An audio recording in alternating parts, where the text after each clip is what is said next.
तो एआई के हम एकेटीयू के इंपॉर्टेंट क्वेश्चंस जो हैं देख लेते हैं। इनमें से क्वेश्चन के चांसेस है। सबसे पहले तो पूछता है, ये क्वेश्चन तो आता ही है, डिफाइन आर्टिफिशियल इंटेलिजेंस। दूसरा उससे पूछा जाता है कि इसे ये कैसे अलग है नेचुरल इंटेलिजेंस से। तुम आराम से आंसर दे सकते हो कैसे अलग है।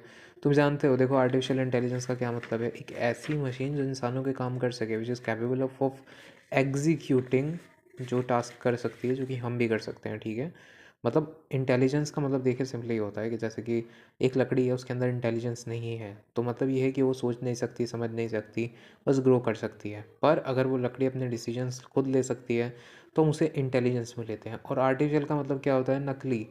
तो ऐसी नकली इंटेलिजेंस मतलब ऐसी मशीन या ऐसा सॉफ्टवेयर जो किसी काम को खुद कर सके देख के, और उसे ज़्यादातर मतलब ज़रूरत ना पड़े, जो कि मैनुअल कंट्रोल करने की, ऑटोमेटिक वो उस काम को पूरा कर सके। नेचुरल लैंग्वेज प्रोसेसिंग, देखिए नेचुरल लैंग्वेज प्रोसेसिंग एनएलपी को बेसिकली आपने यूज़ किया होगा। जैसे कि हम बोलते हैं कि जैसे आपने वॉइस इंजन सुना होगा, वॉइस इंजन आप जैसे बोलते होंगे कुछ है ही Alexa do this do that, तो वो जो प्रोग्रामिंग होती है उसकी वो पाइथन में होती है वैसे तो तुम मॉड्यूल यूज़ कर सकते हो। उसके अंदर मिल जाएगा मॉड्यूल एक्चुअली वॉइस सर्च का, जिसका नाम मेरे याद नहीं है। समथिंग है साउंड थ्री ट्रैक, ऐसा कुछ नाम से है। साउंड थ्री ट्रैक नहीं है, वॉइस इंजन थ्री समथिंग है ऐसा कुछ, तो तुम उसे यूज़ कर सकते हो। वो एक मॉड्यूल है, उसमें तुम आराम से टेस्टिंग कर सकते हो। तो एनएलपी वो होता है। Concept of alpha pruning, alpha pruning क्या होता है मैं ये भी समझा देता हूँ। देखो अल्फा प्रूनिंग का मतलब ये होता है कि प्रूनिंग का मतलब होता है ब्रांचेस को अलग करना। ठीक है, और ये अल्फ़ा बीटा में हम ब्रांचेस तैयार करते हैं, समथिंग दैट रिलेटेड है, और ज़्यादा कुछ नहीं, एल्गोरिथम है। आगे आता है आपको हिस्ट्री बतानी होगी एआई की। भाई एआई बहुत पहले से शुरू हो गया था, लगभग 2000 से इसकी बातचीत चल रही थी बहुत पहले से, बट फिलहाल ये अभी ज़्यादातर 2019 या कह सकते हो आप, जब से चैट जीपीटी ओपन सोर्स हुआ तब से। Unit two, various search algorithm. सोचा चलेगा ही। हाँ मैंने यही सोचा था। थैंक यू, मैं हगड़ आई जलाई। Various search technique in AI branch. तो वेरियस सर्च टेक्निक क्या होती है, जैसे सबको कि मैं वो देख रहा है, चूल्हा गैस चला रहा, कुछ ना कुछ लेकर ही अरे आता। मैं तो खुद बना लेता, लेकिन तुम्हें पता है कि मैंने कसम खा रखी है मैं चाय नहीं पीऊँगा बना के, इसलिए मुझे दूसरे के हाड़े काटने वो पड़ रहे फिर तो बढ़िया, मैं बनाती नहीं, हैं। कसम अरे कर बना लो रखी। यार। ठीक है। ब्रांच एंड बाउंड एल्गोरिदम क्या अच्छा होती है, बढ़ने का देखिए छोड़ दी, सबसे कसम पहले। किसकी खाई थी?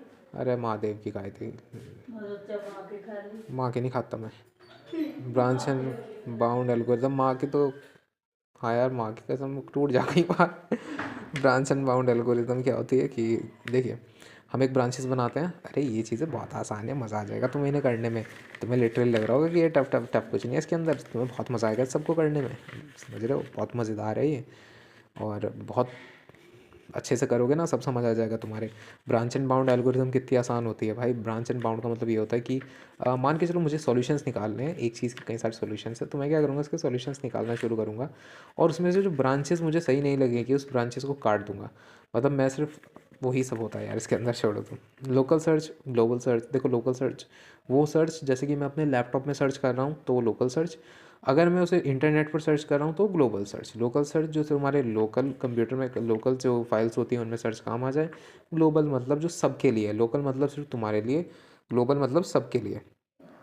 इस तुम ऐसे समझ सकते हो, लोकल वेरिएबल ग्लोबल वेरिएबल क्या होता है। लोकल वेरिएबल का मतलब ये होता है कि जो सिर्फ तुमने बाहर एक वेरिएबल बना दिया, जैसे कि तुमने किया लेट, तो उसके अंदर होता है लेट कोई वेरिएबल। लेट वेरिएबल जावास्क्रिप्ट में यूज़ होता है, वेर और लेट। ठीक है, बात कर रहे हैं मैंने दोनों की है तो थोड़ा कन्फ्यूजन हो जाता है कभी कभी। पाइथन में क्या करते हैं, ए इज इक्वल टू तुमने समथिंग रख दिया, कोई वैल्यू रख दी, ए इज इक्वल टू तुमने जो हैश जो सिंपली जो कॉलम्स बना के लिख दिया सरोज। तो ये जो सरोज है बेसिकली एक कैरेक्टर है, और ये अब क्या आ चुका है, तुमने इसे स्ट्रिंग के अंदर डाल दिया और अब ये क्या हो गया है, एक लोकल वेरिएबल बन चुका है।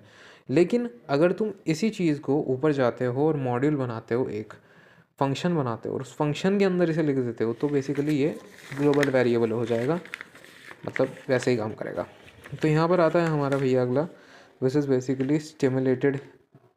ध्यान से देखो इसे, ध्यान से आंखें खोल के देखो, आंखें खोल के।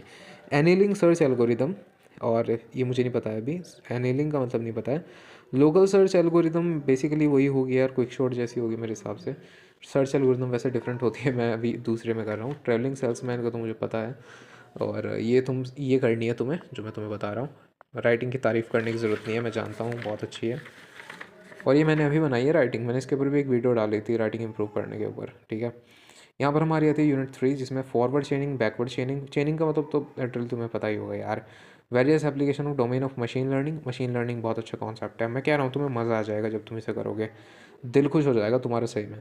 नॉलेज रिप्रेजेंटेशन और नॉलेज एक्विजिशन। नॉलेज रिप्रेजेंटेशन जैसे कि दिस इज़ अ डॉग, ठीक है, और नॉलेज एक्विजिशन जैसे कि एआई हमारी नॉलेज को समझता है। तो नॉलेज रिप्रेजेंटेशन का मतलब होता है कि जो हम समझते हैं, जैसे कि और भाई सरोज कैसा है तू, और भाई श्रेया कैसी हो तुम, अच्छी हो, मैं भी अच्छा हूँ। तो ये तो हो गई हमारी भाषा। अब मैं कहना चाहता हूँ कि भाई इसे एआई को समझाना है मुझे, तो मैं क्या लिखूँगा, श्रेया, उसके अंदर एक ब्रैकेट बनाऊँगा, is good, that's it, that's all. और मेरे हाथों की तारीफ़ करने की ज़रूरत नहीं है, मैं जानता हूँ कि मेरे हाथ भी बहुत अच्छे हैं। हाँ, तो इसके बाद आता है अब हमारा आर्ग्यूमेंट इज़ वैलिड। देखो इसके बाद एक तुम्हें एक बड़ा सा लाइंस दे दी जाएगी और कहा जाएगा कि आर्गुमेंट वैलिड है और नहीं है। सेम तुम्हें ऊपर वाला दिमाग लगाना है भाई, रिप्रेजेंटेशन, और ये तुम्हें से जोड़ कर देखना, तुम्हारा काम हो जाएगा। Hidden markup model, HMM। Probabilistic reasoning में तुम्हें इसे देखना है। देखो प्रोबेबिलिस्टिक रीजनिंग का क्या मतलब हो जाता है, जिसके एक कंसेप्ट होगा, तुम्हें पता होगा, लॉजिकल रीजनिंग।